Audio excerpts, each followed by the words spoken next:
Александр Владимирович, сегодня пошел третий день соревнований у лыжников. Пожалуйста, ваши комментарии по поводу всех дней. Ну что, первых две гонки для нас были удачные. Алиса выиграла классическую гонку, ну и в гонке преследования, собственно говоря, грамотно контролировала ситуацию и выиграла вторую гонку. Сегодня в спринте маленечко не задалось, просто в финале я думаю, что скорее лыжи остановились.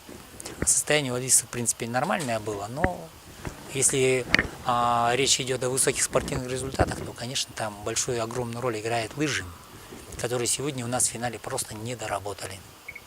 Вот она мне после финиша пришла, сказала: папа, лыжи сегодня были не айс.